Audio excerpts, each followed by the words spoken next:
సహోదరి సహోదరులందరికీ నా హృదయపూర్వకమైనటువంటి వందనాలు చెల్లిస్తున్నాను.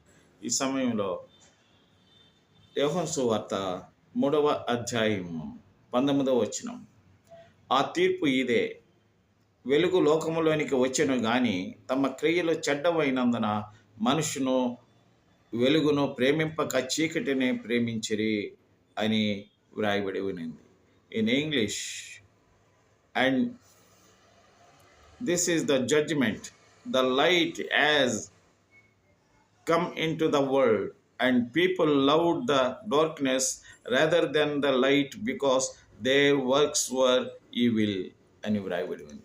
నా ప్రియమైనటువంటి సహోదరులారా, లోకములో వెలుగైనటువంటి మన ప్రభు అయినటువంటి యేసుక్రీస్తు ఉన్నప్పుడు మనము చీకటిని ప్రేమించటం ఇది చాలా దుఃఖకరమైనటువంటి సంగతి. గనుక మనలను దేవుడు దీవించి ఆశీర్వదించును గాక. ఆమేన్.